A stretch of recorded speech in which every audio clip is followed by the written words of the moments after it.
esses versículos. Que diremos, pois, à vista destas coisas? Se Deus é por nós, quem será contra nós? Aquele que não poupou o seu próprio filho, antes por todos nós o entregou, porventura não nos dará graciosamente com ele todas as coisas? Quem intentará acusação contra os eleitos de Deus? É Deus quem os justifica. Quem os condenará? É Cristo Jesus, quem morreu, ou antes, quem ressuscitou, o qual está, o qual está à direita de Deus e também intercede por nós. Quem nos separará do amor de Cristo? Será tribulação, ou angústia, ou perseguição, ou fome, ou nudez, ou perigo, ou espada, como está escrito, por amor de ti. Somos entregues à morte o dia todo. Fomos considerados como ovelhas para o matadouro. Em todas estas coisas, porém, somos mais que vencedores por meio daquele que nos amou. Porque eu estou bem certo de que nem a morte, nem a vida, nem os anjos, nem os principados, nem as coisas do presente, nem do porvir, nem os poderes, nem a altura, nem a profundidade, nem qualquer outra criatura poderá separar-nos do amor de Deus que está em Cristo Jesus, nosso Senhor. Nós oramos pedindo que Deus nos abençoe e, debaixo da bênção do Senhor, nós prosseguimos na esperança de que Ele nos fale de maneira muito profunda de um texto que nós conhecemos bem. E justamente por isso eu resolvi trazer um pouco mais de informações para vocês e mexer um pouco com vocês, porque a gente já sabe, né? A gente já conhece esse texto. A gente está familiarizado com a teologia desse texto. E eu pretendo mostrar para vocês algumas coisas que vocês podem não saber. E a primeira delas é que eu descobri que o super-homem existe. De verdade. Ele não voa, é verdade. Aliás, para quem não sabe, o super-homem, quando foi lançado, não voava mesmo. Ele só dava grandes pulos. Mas depois saiu voando. Sabe como é que é a imaginação, né? Descobriu que o super-homem existe. E, infelizmente, ele também não é à prova de balas. Se cortar, ele sangra. Quando o super-homem foi lançado, dizia que ele era mais rápido que uma locomotiva. Rápido. Eu já estaria feliz de ser mais rápido que um elefante. Acreditem. Mas existe consolo no amor de Cristo para o super-homem. E esse é o tema da minha pregação. E você está se perguntando, e nós que não somos? Mas esse é o problema. Talvez você seja. No século XIX, lá atrás, olha só como é que o mundo muda e não muda nada. No século XIX, um dos ataques mais cínicos, jamais escritos contra o cristianismo, veio da caneta de um homem chamado Friedrich Nietzsche. Vocês já ouviram falar dele? Ele declarou a morte de Deus em um de seus livros. Hoje eu tinha bastante coisa para mostrar para vocês. Não pude mostrar algumas delas, porque eu contava com a ajuda. Falei, vamos enxugar.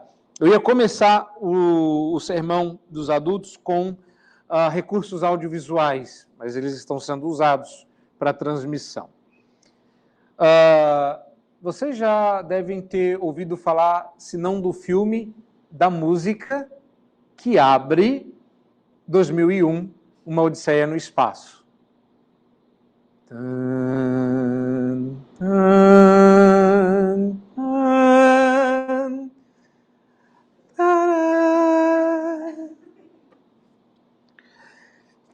O que isso tem a ver com Nietzsche?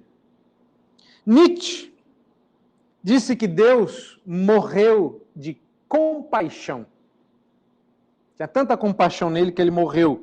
Nietzsche estava convencido de que a civilização ocidental, especialmente a Europa ocidental, tornou-se completamente decadente em sua época principalmente por causa da influência do cristianismo. Olha só.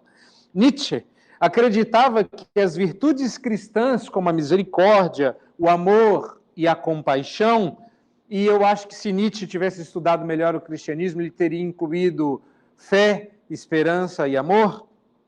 Ele acreditava que essas virtudes despojavam o ser humano de sua humanidade natural. Nietzsche afirmou que o que mais define a humanidade é o seu desejo de poder, que era retirado dos cristãos. Todo ser humano, dizia ele, tem o desejo de dominar, de conquistar, de subir ao topo. Nietzsche dizia que o cristianismo, com a sua falsa piedade, afasta a força da humanidade, deixando uma raça de homens impotentes. E é nesse momento que Nietzsche conclama a uma nova humanidade, o que ele chamou de o despontar de um novo super-homem. O super-homem de Nietzsche é a figura mais conhecida da sua proposta filosófica. E eu diria ainda que esse novo homem, o super-homem, capaz de atacar primeiro, atacar forte e sem compaixão, para os mais espertos, quem tem ouvidos para ouvir, ouça, este super-homem que conquista, que chega lá, serviria como um exemplo da autêntica existência humana. Agora, olha essas notas históricas curiosas. Eu não sei se vocês sabem, mas se souber, relembra, se não souber, aprende. Hitler, já ouviu falar? Hitler enviou exemplares do livro Assim Falou Zaratustra, de autoria de Nietzsche, que é inclusive o livro em que Nietzsche proclamou a morte de Deus. Hitler deu de presente para os seus homens no Natal este livro, quando ele estava tentando desenvolver a super-raça ariana do século XX. Você acha que isso é coincidência? Você acha que isso é aleatório? A principal característica do super-homem, segundo Nietzsche, é a de conquistador. E pensando nisso, diante deste quadro, Richard Strauss compôs uma música que fazia assim.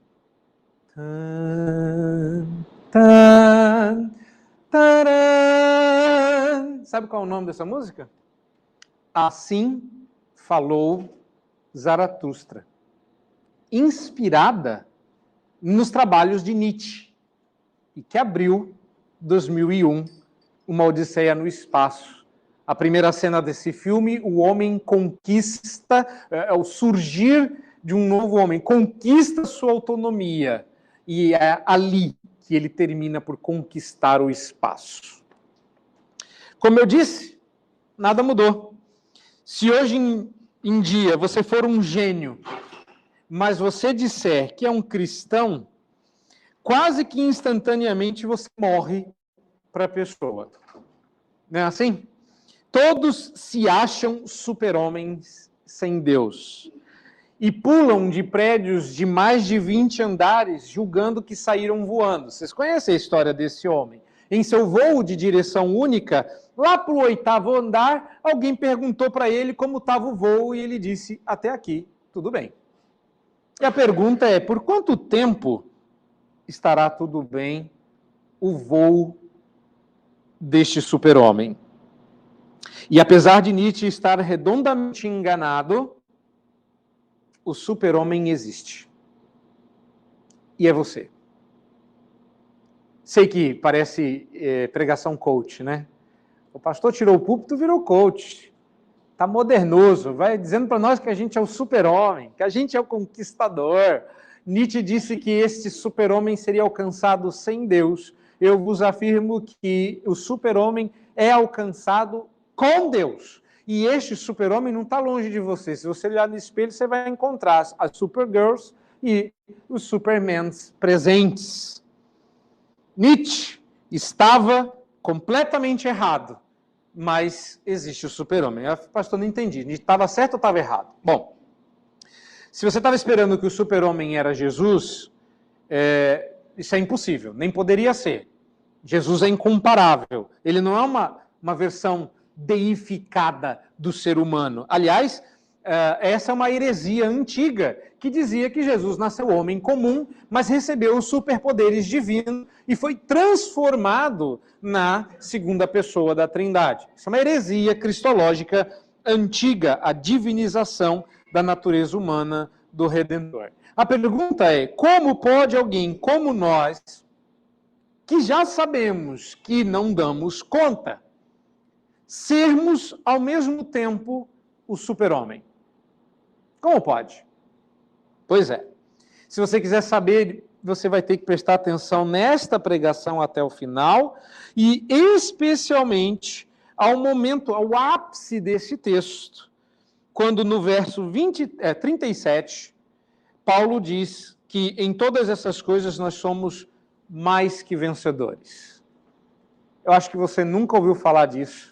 Talvez essa seja a primeira vez que você vai ouvir que a expressão mais que vencedores é uma única palavra em grego. E ele usa lá uma palavra que a gente conhece muito bem no grego. Eu vou falar em grego, a gente é reformado, não é dom de línguas, eu tenho certeza que eu vou falar em grego e você vai entender na sua língua. Quer ver?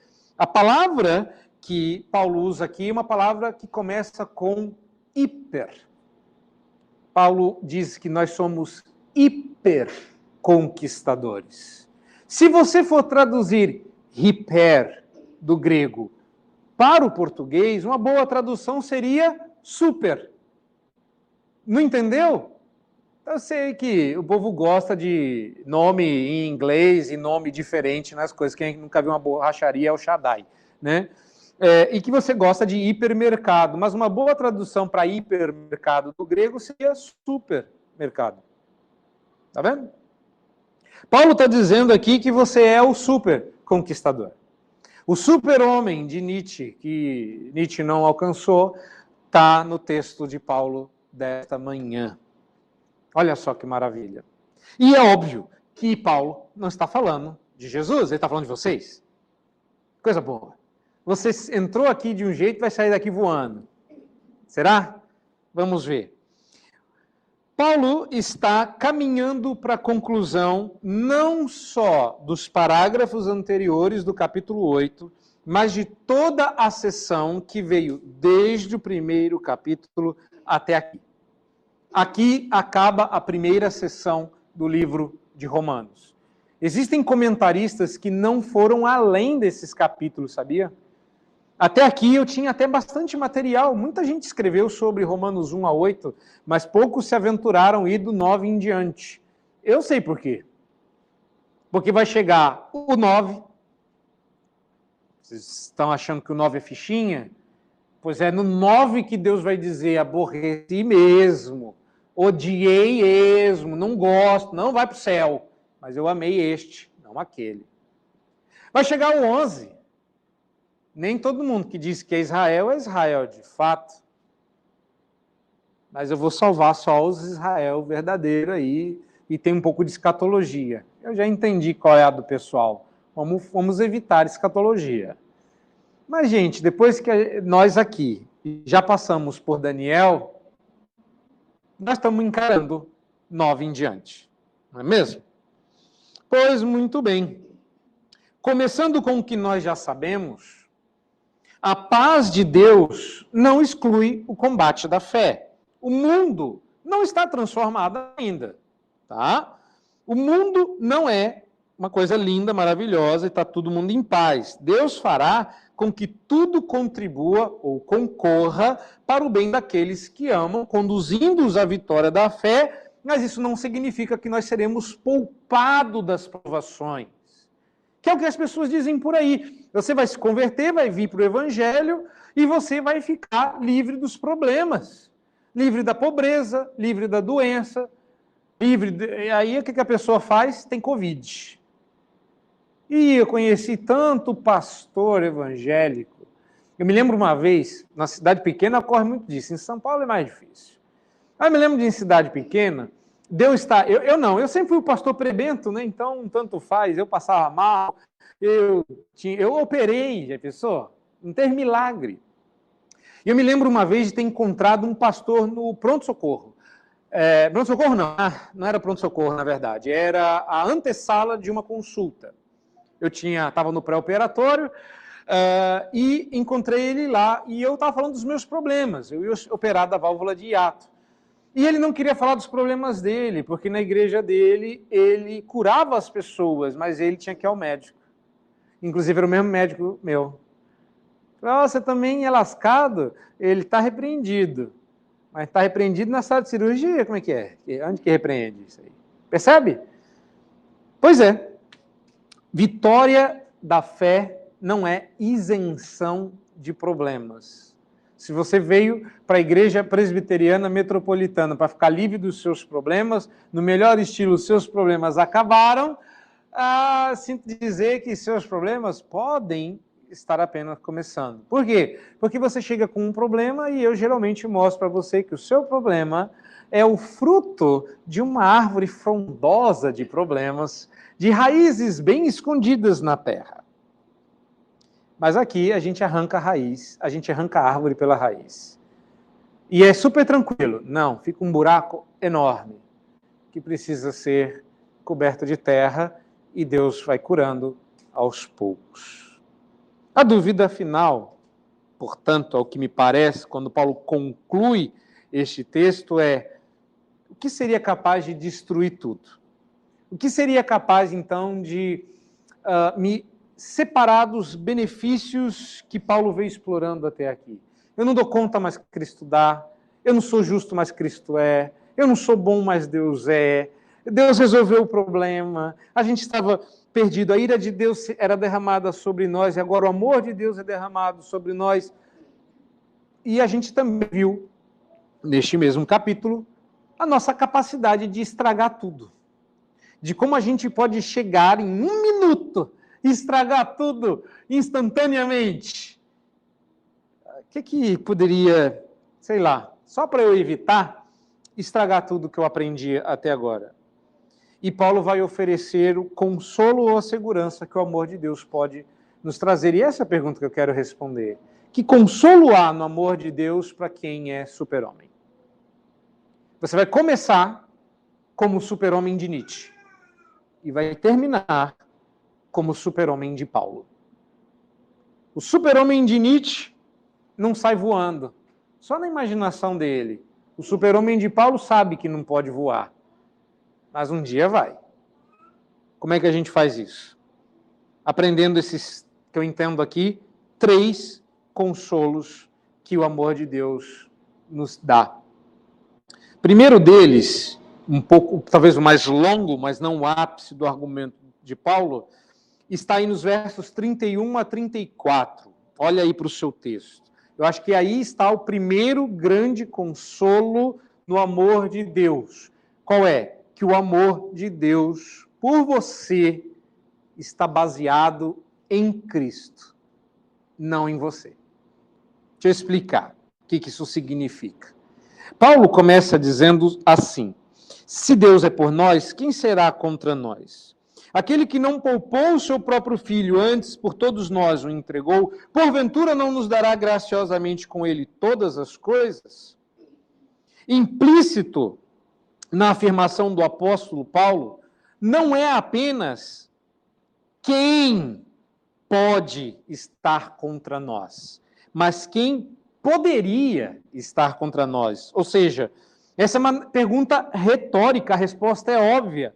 Quem é que teria coragem de nos enfrentar se soubesse que Deus está conosco?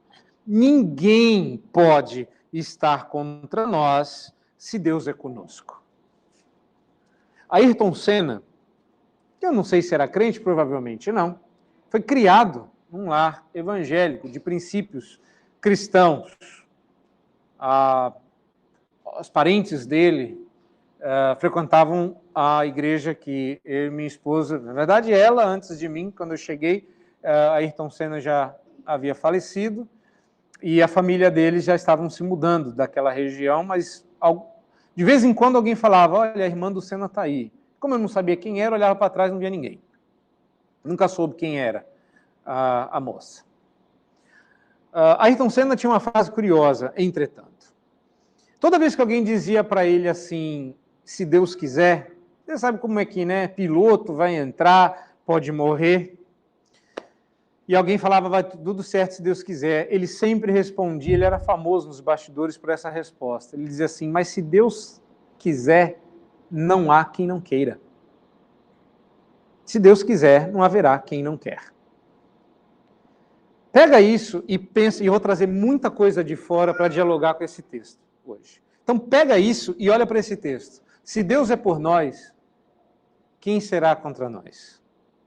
É isso que Paulo está nos propondo. Mas a pergunta que eu faço a você esta manhã, que eu acho que é uma pergunta que se impõe diante de nós, é: Deus é por você? É claro que qualquer um de nós diria que tem Deus do lado, não é? Valha-me Deus, diz a cultura brasileira. Não é? Todo mundo é filho de Deus. Mas, se você não prestou atenção, você se perdeu no meio do caminho, você vai concordar com a cultura popular. Mas se você prestou atenção de Romanos 1 a 8, está claro ao lado de quem Deus está. Deus está com aqueles a quem chamou, justificou, santificou e glorificou. Ele não está do lado de todo mundo. Por isso a pergunta, se Deus é por você. Porque se Deus, percebeu aí? Se Deus, está no verso 31, for por você, quem ousaria ser contra? Observe como a demonstração do amor de Deus está intimamente conectada, não à sua reação ao amor de Deus, nem mesmo a quem você era, mas ao que Cristo fez. Aquele que não poupou o seu próprio filho, antes por todos nós o entregou, porventura não nos dará graciosamente com ele todas as coisas? O amor de Deus está em Cristo. Foi o sacrifício dele, de Deus, ao entregar o próprio filho, que demonstrou cabal e incontestavelmente o amor de Deus. Então, se você ainda não anotou nenhuma lição do dia, haverão várias nesse momento, porque eu estou falando que o grande consolo do amor de Deus é que ele está baseado em Cristo. Então, é pecado desafiar o amor de Deus pedindo prova. Se tu me amas, aí eu descobri que Deus me amava, e está cheio desses por aí, de crentes sem igreja e sem teologia e sem noção, dizendo, descobri que Deus existia e me amava porque eu enchi um auditório, ou Deus encheu minha conta bancária, ou Deus me encheu de saúde, e eu estou ficando cheio desse tipo de coisa. Ai, se tu me amas, se tu existe, Deus provou o amor dele, cabal, ou seja, finalmente, incontestavelmente. E ele não fez isso te abraçando com as asas do Espírito, nem colocando no seu coração, nem mesmo te enchendo de nada. Aliás, Deus pode ter te enchido de outra coisa. Problema, sofrimento, dor. Onde que está o amor de Deus?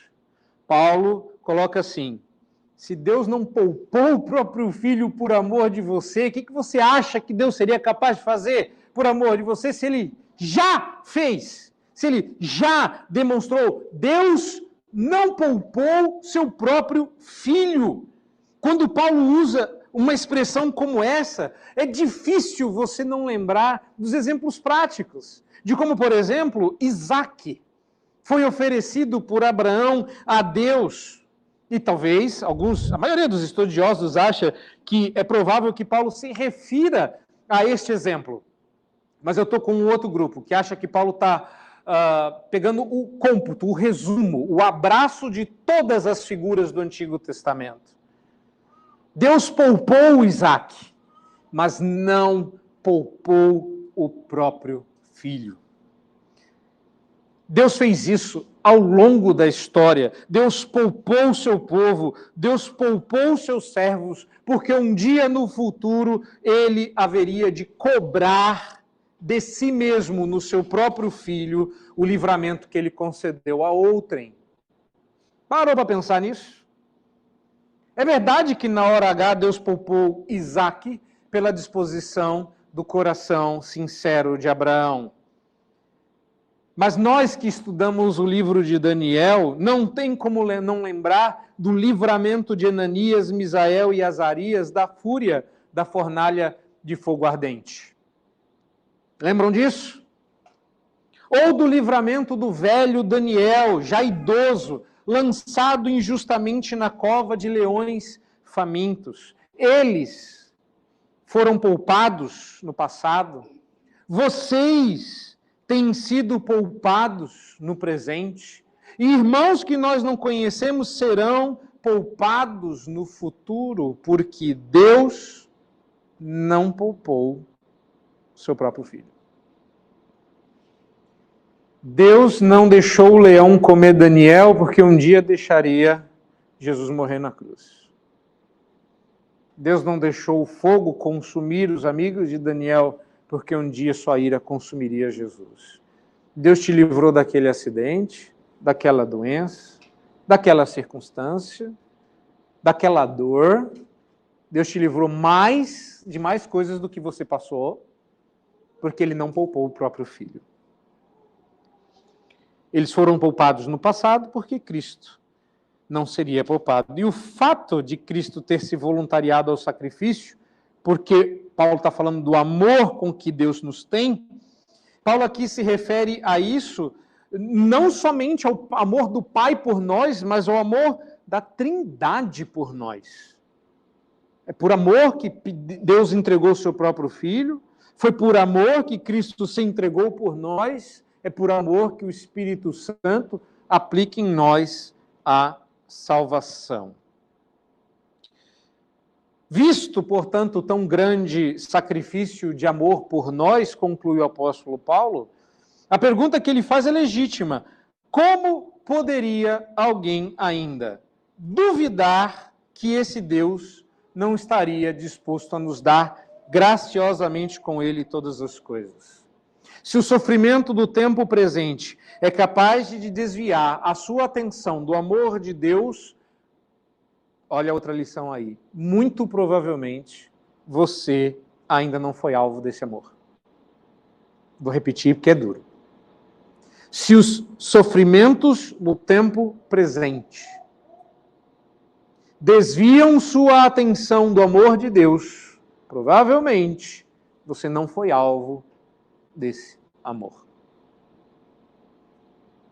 Porque um amor como esse sobrepassa, não é tem que, sobrepassa qualquer coisa. E é sobre isso que Paulo está falando aqui. Já já vou chegar nesse ponto. Mas vá pensando nisso. Visto essa demonstração inconteste do amor divino, Paulo prossegue. Quem intentaria alguma acusação? Verso 33. Quem intentaria acusação contra os eleitos de Deus? É meio bobo, né? É como o filho reclamar da mãe para o pai ou reclamar do pai para a mãe. Pai, olha aqui a mamãe. Geralmente é o oposto, né? É mãe, olha aqui o papai. A pergunta é, quando o filho, é uma regra em casa, aprenda isso, quando o filho reclama para a mãe do pai, entra em Romanos aqui. Porque o Supremo Tribunal Federal, o pai, vai reclamar para a mãe do pai. O pai vai chegar lá e vai fazer o quê? Arquiva-se. Oxente, vai fazer o quê? Tribunal inferior não pode apertar tribunal superior. Então, o que a gente faz? A gente arquiva o processo. Essa é a mesma pergunta. Olha o que Paulo está dizendo no verso 33. Você vai reclamar que o eleito de Deus foi salvo. Para quem? Para Deus. Mas é Deus quem o justifica. Eu sei que você tem reclamações. Tu não gosta do rapaz da cruz. Aquele que foi para o céu no mesmo dia lá. E eu estou ralando aqui a vida inteira. Estou tentando aqui, gente, devocional, oração, leia a Bíblia. Já tentou ler a Bíblia em um ano? Trabalhando em São Paulo? Aí o camarada morre na cruz. Fez nada a vida toda. Aí Jesus vira para ele, hoje mesmo estará no céu. E eu, que estou aqui, com medo, lascado de ir para o inferno. O cara vai para o céu, não fez nada. Tá bom, vamos reclamar? Vamos reclamar. Quem que reclama? Onde que fica o saque? Fica no céu. Quem atende lá? Deus. Deus, eu queria reclamar do eleito. Quem elegeu ele? O Senhor. Ei, lasqueira. Olha o que Paulo está dizendo. Quem vai intentar acusação contra os eleitos de Deus é Deus. Quem justifica? Tem quem faça, viu? Tem quem faça. E o nome dele é Diabo, Satanás. Ele tenta. Não só tenta no sentido de ser o tentador, mas é que ele tenta nos acusar. Não há obra mais fútil. É tão inútil para alguém fazer uma acusação contra nós, como tentar fazer uma acusação contra Cristo, porque nós estamos vestidos da sua justiça. Nós somos justificados por seus méritos. Continua, porque você já entendeu a palavra justifica aí. Romanos 1-8. Paulo já explicou a justificação. Agora ele vai no verso 34. Quem os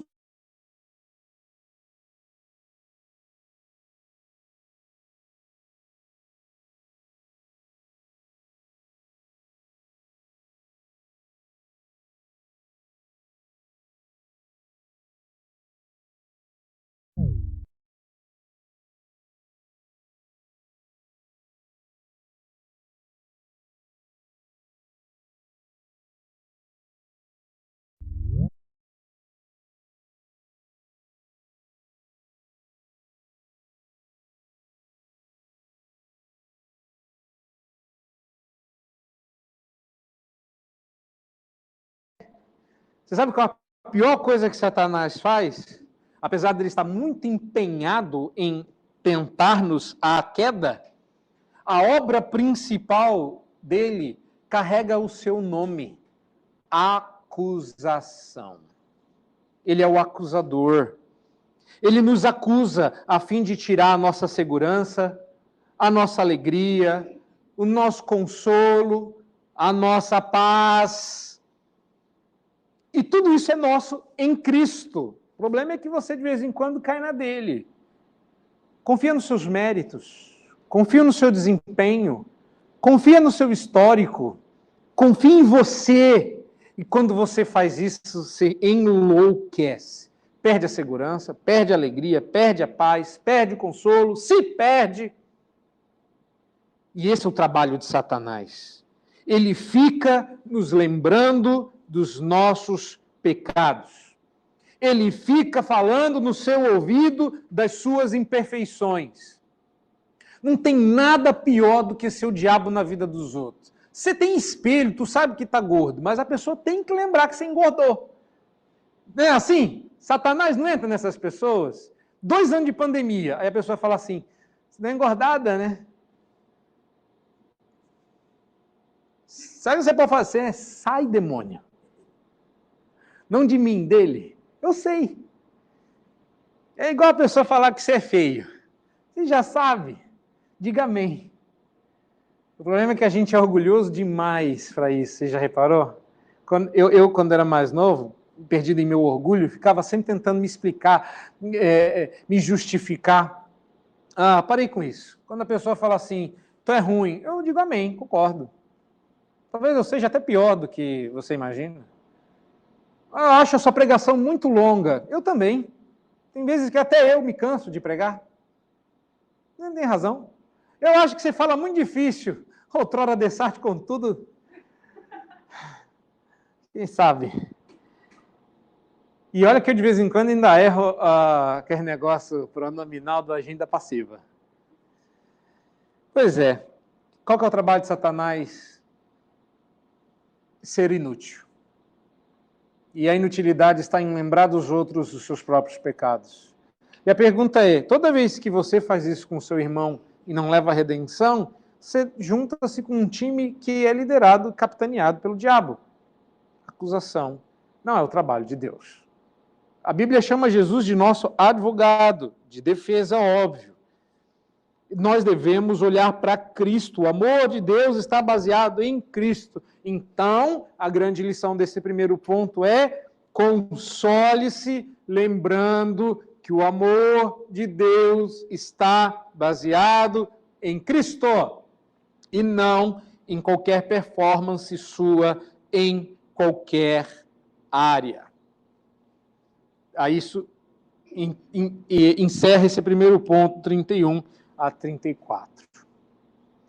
Do 35 ao 37, eu entendo que você tem o segundo consolo do amor de Deus em Cristo. Nossa permanência está baseada em Cristo. Você permanecerá. Nós temos uma flor que, em inglês, vira um acróstico reformado. Todo reformado sabe que o símbolo da fé reformada é uma tulipa, porque o tulip é um resumo em inglês de algumas doutrinas que nós consideramos fundamental. E eu lembro que a última delas, o P, era de perseverança dos santos. Isso às vezes dava afagava um pouco o nosso ego, dava em nós aquela coisa: tenho que lutar, tenho que me esforçar, tenho que perseverar. E eu me lembro que eu ainda estava no seminário quando alguém disse assim: lembre-se que o tulip tem 2 P's, é um pezinho ao quadrado. Não é só perseverança dos santos, também é a preservação dos santos. Preservados em seu amor, protegidos em seu amor. Nós cantamos isso, mas nem sempre a gente se lembra. Daí Paulo vai concluir: que diremos, pois, à vista dessas coisas? Primeiro, Deus te ama, é fato, ele provou em Cristo. E você? Será que eu vou permanecer nesse amor? Será que eu não vou titubear? Será que, se eu não for fiel, Deus será fiel? Porque a gente diz, né, Deus vai ser fiel a mim. Tem essas musiquinhas que canta por aí? Deus será fiel a mim. Já pensou se Deus fosse fiel a você? Já pensou? Graças a Deus, quando nós somos infiéis, Deus permanece fiel. Ótimo. Resolvido parte dele. Mas eu vou voltar na parte dele, porque Paulo vai falar disso. Eu quero responder a sua parte. E eu? Não quero ser infiel. Vou permanecer nesse amor? Resposta: vai, porque a sua permanência não está baseada em você, mas em Cristo. E é por isso que a sequência fala dos inúmeros desafios que alguém poderia vir a enfrentar em função desse amor.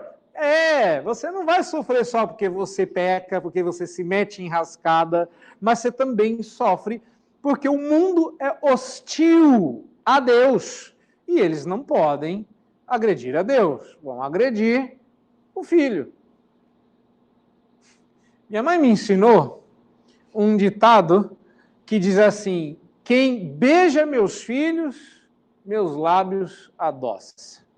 Ela repetia isso: tratou bem meus filhos, arrancou de mim sorrisos. Maltratou meus filhos, cessou de existir. Essa outra parte, eu imagino que ela tenha inventado. Hoje, já homem, com 3 filhas, eu entendo. E repito esse ditado com alguns requintes de crueldade. Achou minhas filhas bonitas, concordou comigo, eu fico feliz. Alegria, te trato bem, tem que ver. Te dou até suco de laranja. Achou minhas filhas feias, tratou elas mal, vou espremer você e arrancar suco de você, igual se faz com uma laranja. Percebe? Assim. E assim é com Deus. Não, você não vai ser rejeitado porque Deus te ama, mas Satanás não pode mexer com Deus, ele vai mexer com a gente. Ele vai acusar a gente. Ele vai tentar a gente. ele vai tentar fazer nos perder. A melhor coisa é saber que Deus está do nosso lado, se Deus é por nós. Paulo vai dar uma lista de problemas que nós vamos enfrentar por esse amor e que vai tentar fazer com que a gente desista desse amor. Ele mesmo já teria passado por praticamente todas as instâncias de sofrimento que ele menciona. Dá uma olhada aí. Verso 35. Quem nos separará do amor de Cristo? Será tribulação? Já passou. Angústia? Aqui a tribulação parece alguma coisa externa, alguma coisa que foi posta sobre ele, que ele não tinha poder sobre a circunstância. Angústia é alguma coisa interna, talvez angústias do coração seria uma melhor tradução. Perseguição, fome, nudez. Teve um episódio em que Paulo foi apedrejado e suas roupas foram rasgadas e ele foi deixado como morto no chão, nu. Nudez, perigo. Quem deu aquela frase para o Simba, eu rio na cara do perigo, foi o apóstolo Paulo. Ele ria na cara do perigo. Foi amarrado, pé e mão, dentro de um barco que naufragou, e no final ele salvou metade. Perigo? Paulo sabia o que era passar perigo, mas ainda não conhecia a espada. E ele acreditava que iria morrer em Roma como resultado final do processo que o encarceraria em Roma. Mas nem mesmo a ameaça de morte o demoveria de seu posto. É isso que Paulo está dizendo aqui. O que seria capaz de fazer você desistir de ser crente? E hoje em dia está fácil. Tem tanto crente sem vergonha que deu ruim e não gostei, vou embora. Deixei de ser crente. Estou desviado. Estou perdido, estou desigrejado, está tudo, menos salvo, menos crente. Por mim e por Deus, pelo que eu estou entendendo aqui, pode ir para o inferno tranquilamente, não tem nenhum problema. Por quê? Porque quem é alvo desse amor não desiste nem debaixo d'água, não desiste nem debaixo de porrada, não desiste nem debaixo de perseguição. Não há nada que faça você desistir. Se você está a fim de desistir, desista! Teve uma vez um presbítero, ficou bravo comigo e falou, ó que eu desisto. E eu falei, ó que eu recebo sua carta. Pastor, se o senhor não fizer assim, eu saio da igreja. Ó, pega a direita, vai embora, o diabo te carregue. Se você está pensando em desistir, você não conhece esse amor. Porque quem conhece esse amor não desiste nem debaixo de tribulação, angústia, perseguição, fome, nudez, perigo e nem espada. Vamos lembrar? Israel, Azarias e Ananias, lembram deles? Eles foram ameaçados com uma fornalha de fogo intenso. E quando eles foram interrogados sobre quem é o Deus que vos poderá livrar das minhas mãos, eles esclareceram: se o nosso Deus a quem servirmos quer livrar-nos, ele nos livrará da fornalha de fogo ardente das tuas mãos, ó rei. Se não, fica sabendo, ó rei, que não serviremos teus deuses, nem adoraremos a imagem de ouro que levantaste. Nem espada, nem perigo, nem nada nos separa do amor de Cristo. Está falando de você aqui, do amor que você viu em Cristo Jesus. E é aqui que você se torna super-homem. É exatamente aqui. O verso 37, eu adiantei, Paulo vai usar o termo superconquistadores para se referir à nossa vitória sobre qualquer desses desafios por meio daquele que nos amou. Está difícil? Está dolorido, está trabalhoso viver, mas você está conseguindo, é porque você é um super-homem ou uma super-mulher. Não porque você seja super, mas porque você tem um super-redentor que faz você ter uma super conquista. É que dizendo mais do que vencedores, dá uma impressão que a coisa é mais do que perfeita. E quando a coisa fica mais do que perfeita, vai lá para o passado. Lembra disso? Pois é. Não. Não há nada de super na verdade. Presta atenção. O poder para conquistar vem por meio daquele que nos amou. Nietzsche escreveu em seu livro que o homem se tornaria poderoso se aceitasse que Deus está morto. No livro de Deus, os dias de Nietzsche estavam escritos e determinados, e hoje o morto é Nietzsche. Mas ele conseguiu, de certa forma, Nietzsche do mal. Desde o século XIX, nós realmente nos tornamos super chatos, super frágeis, super medrosos, super ansiosos, super perdidos, super medicados, superados. Nietzsche criou uma raça de super inferiores. O homem, o verdadeiro super-homem não é a prova de balas, nem mesmo desvia delas, tipo o Neo do Matrix. Agora, deixa eu explicar para vocês quem é o super-homem. Existe um super-homem, eu vou ler para vocês, porque o sábio já dizia, prestem atenção. Você vai reconhecer esse diálogo. Na verdade, é um monólogo. O mundo não é arco-íris e pôr do sol. É um lugar malvado e sujo. E não importa quão resistente você seja, ele vai bater em você até que você fique de joelhos e te deixará lá se você deixar. Você, eu, ninguém bate tão forte como a vida. Mas não se trata do quanto você bate, mas do quanto você apanha e continua seguindo em frente, do quanto você toma e continua seguindo. É assim que se alcança a vitória. Lembrou? Ele estava certo. Esse maravilhoso texto escrito por Rock Balboa fala do super-homem, de Paulo. Ele não é alguém que bate, ele é alguém que aprendeu a apanhar e continua seguindo. Ele não vai evitar o soco, ele vai aguentar a perseguição, ele vai aguentar a fome, ele vai aguentar a angústia, ele vai levantar e vai keeping moving forward. Ele vai continuar seguindo em frente. Veja quão alto as pedras clamam.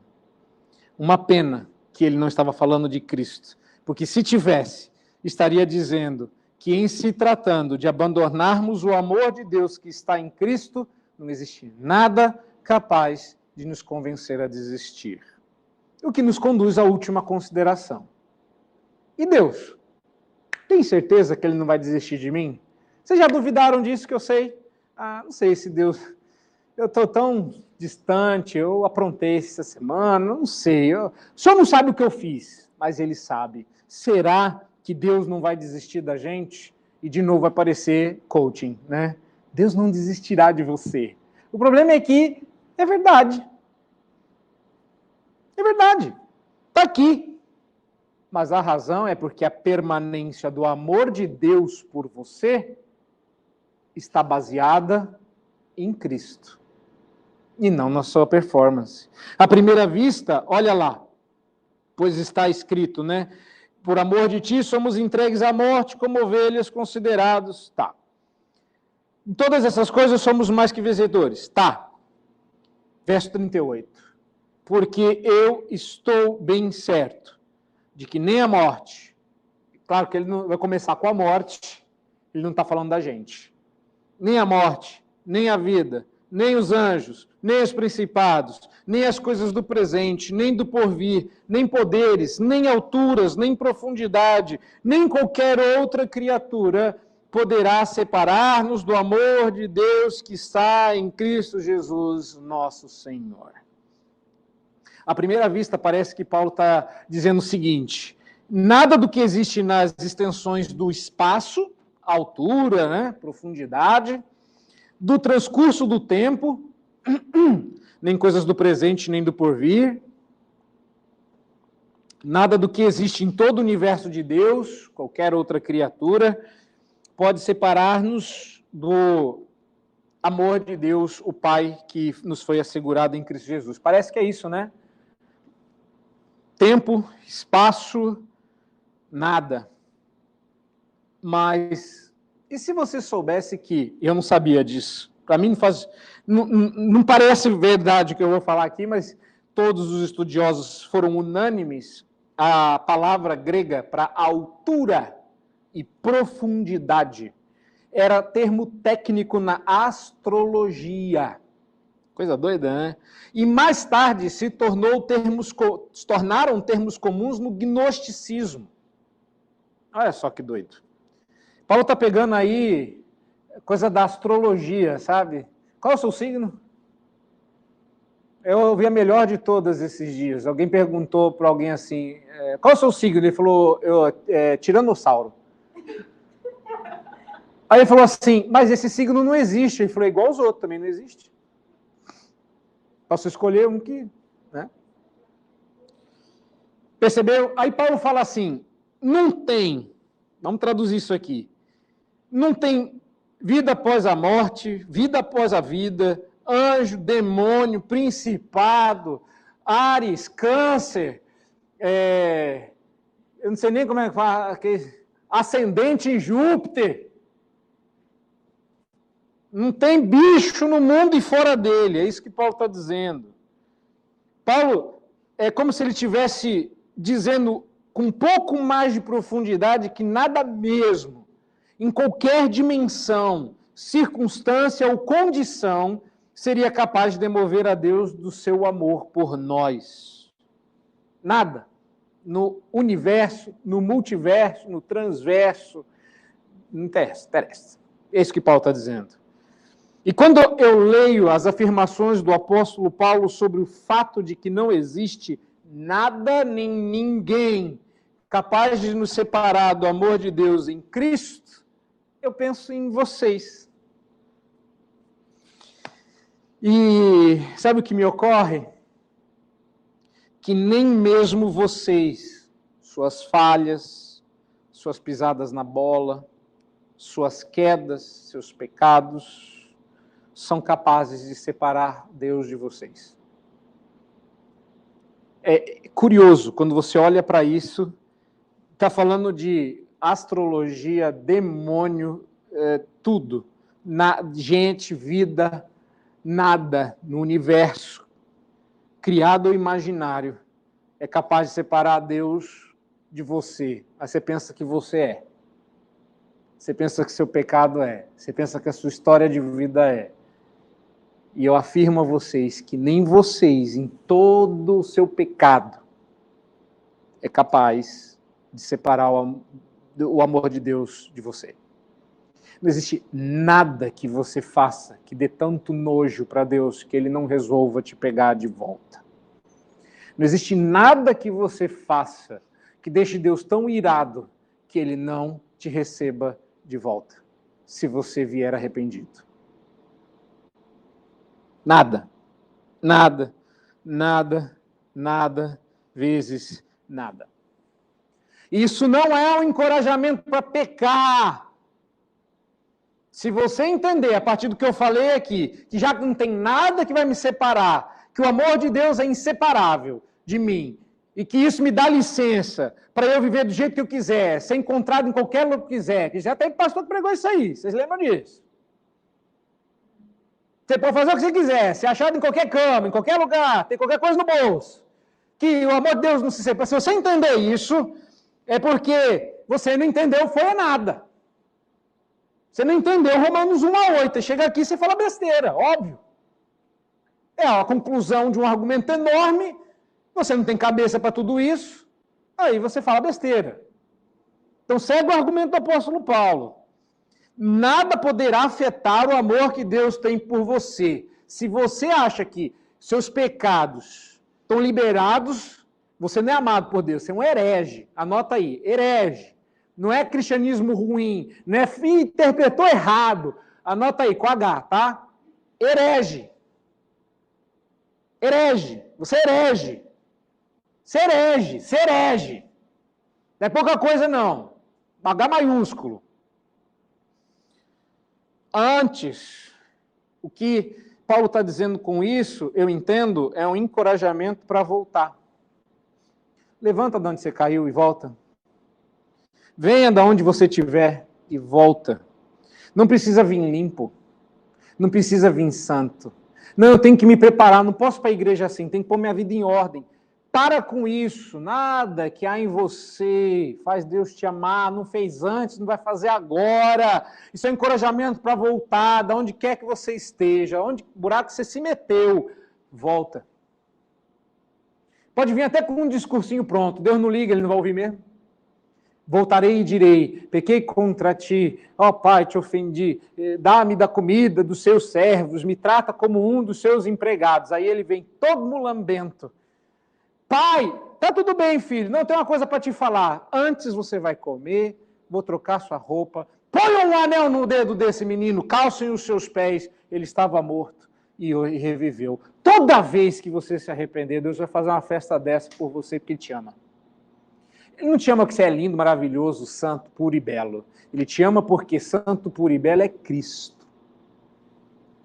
Nada vai separar o amor de Deus por você, porque está fundamentado em Cristo. Não em você. É um encorajamento para voltar. Ao arrependido, os braços estarão sempre abertos. Porque nada do que você teria feito seria capaz de alterar o amor que Deus tem por você em Cristo. Pelo simples motivo que nada fez antes que Deus te amasse. Portanto, concluo. Qual é o nosso grande consolo na vida e na morte? Que o amor de Deus está em Cristo. Não precisa. Se fosse uma igreja e eu fosse um pouco mais didático, eu ia dizer assim, repita comigo. O amor de Deus está em Cristo. Qual é o seu grande... Você não decorou a pergunta do Catecismo de Heidelberg? Não tem problema. Qual é o seu grande consolo na vida e na morte? Não interessa o quê? Sim, Cristo me ama. A Bíblia assim o diz. Esse é o grande consolo. Não é escapei, deu certo, consegui, venci. Nada disso. Ninguém pode questionar esse amor de Deus que está em Cristo. Não há sofrimento capaz de nos vencer. Não há poderes que façam com que Deus mude de ideia.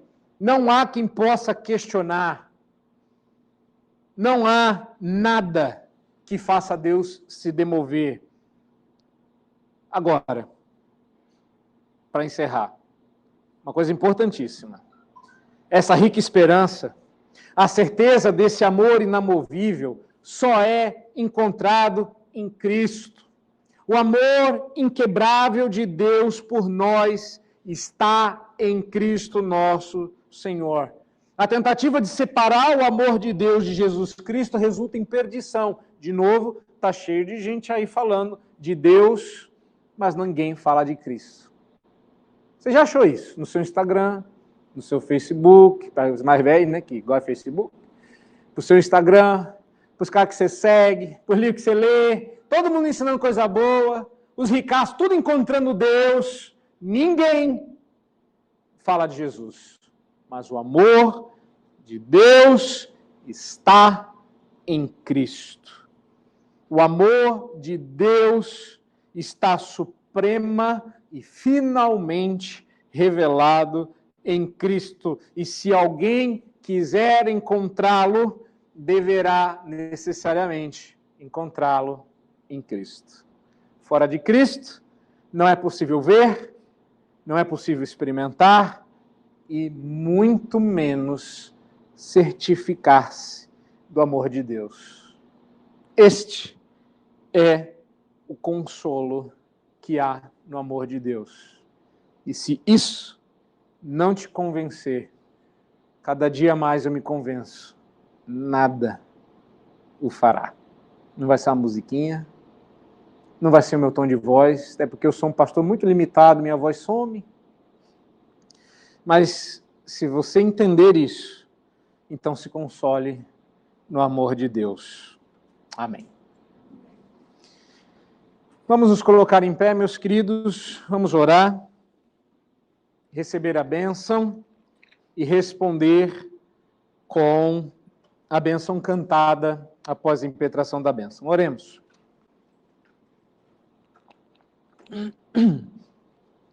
Deus querido, nós te agradecemos por Cristo Jesus. O Senhor fundamentou o seu amor por nós em Cristo. Isso retira de nós toda a possibilidade de quebra desse amor, de interrupção desse amor, de frustração desse amor. Louvado seja o nome do Redentor. Que bom é saber que o fundamento desse amor está fora de nós. E que delícia saber que o desfrute desse amor é todo em nós. O Senhor nos ama, guarda, caminha conosco, protege. Às vezes nos expõe à perseguição, perigo. Tudo isso, ó Deus, para que nós possamos experimentar o teu amor e não nos virmos convencidos das delícias do nosso tempo, enganados por aquilo que os confortos do tempo presente podem fazer para nos desviar. O Senhor Jesus já tinha dito que larga é a porta que conduz à perdição, e estreita e dificultosa a que conduz à salvação. Nós nem sequer temos o poder de escolher, porque nós escolheríamos 10 vezes a porta larga, não fosse teu Espírito Santo em nós. Quando o Senhor nos inclina para o caminho certo e nos mantém em seu amor, é porque o Senhor é maravilhoso. Recebe o nosso louvor, a nossa gratidão, porque nós não podemos fazer mais nada a não ser isso. Cultuá-lo, adorá-lo, magnificá-lo, bendizê-lo por tudo que o Senhor fez por nós em Cristo. E é no nome dele que nós oramos a ti. Amém.